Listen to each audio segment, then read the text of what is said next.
လောကဒိဋ္ဌမထေရီယဟန္တာကြီးလည်းဖြစ်တယ်ဒါပေမဲ့ဆုံးခံစားလို့သူ့မှာဝါအောင်ဖုံးပေးရတယ်ဆိုတာမရှိဘူး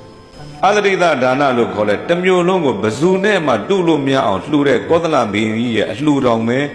သူ့မှာမသေးုံတော့ပဲစားခွင့်ရတယ်ကံနေပြောတာနောက်ဆုံးပြိဋိဘံဆံမဲ့နေ့ရောက်တော့မှရှင်သာရိပုတ္တရာကြီးကသူ့လက်နဲ့ပြိတဲ့သူကိုယ်တိုင်ဆုံးခံပြီးသူ့လက်နဲ့တပိတ်ကိုကင်ပြီးတော့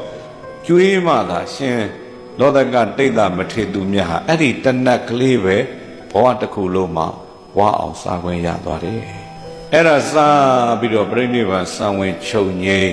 ရွှေဇတ်တော်သိမ်းသွားတာပေါ့အဲ့ဒီအကြောင်းအရာနဲ့ပတ်သက်ပြီးတန်ကတော့ရှင်သူမြတ်တွေလားဩလောကဒိဋ္ဌမထေကယဟန္တာကြီးဖြစ်ပါလေကနဲ့လက်လာပါရှားတာဘာကြောင့်များလဲယဟန္တာကြီးဖြစ်ပါလေကနဲ့ဘုံကနဲပါတာဘလို့အကြောင်းအရာကြောင့်များပါလေလို့ဒီလိုစကားတွေဖြစ်တဲ့အခါ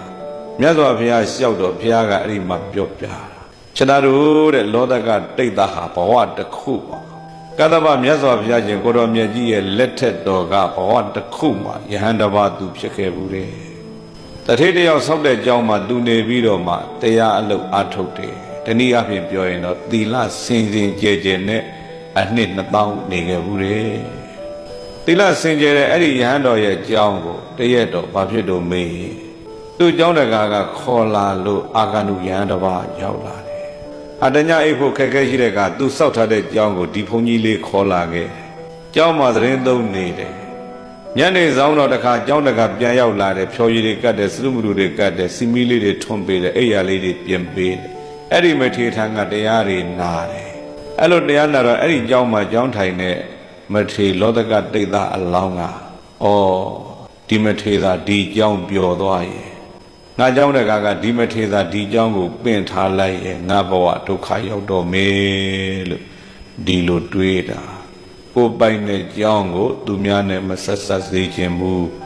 မစ္စရိယလို့ခေါ်တယ်။ဘာမစ္စရိယလဲလို့မေးရင်အာဝါသမစ္စရိယ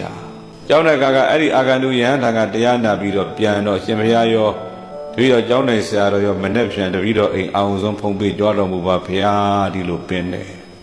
မနဲ့အာယုံချင်းလင်းတဲ့ခါကျပြိတဲ့ခေါင်းလောင်းထိုးတယ်တဲ့ခေါင်းလောင်းထိုးတဲ့အတန်နဲ့မထိုးဘဲနဲ့ပြိတဲ့လက်သေးလေးနဲ့ပဲချစ်တယ်တဲ့နောက်တကားပေါက်ကိုသွားပြီးတော့လက်နဲ့တောက်မခောက်ဖဲနဲ့ဘာလို့တို့မေးလိုက်တော့လက်သေးလေးနဲ့ပဲတကားပေါက်ကိုချစ်ပြန်နေဒီလိုကျင့်သုံးတာအိမ်ကြွသွားလိုက်တယ်တပါးတယ်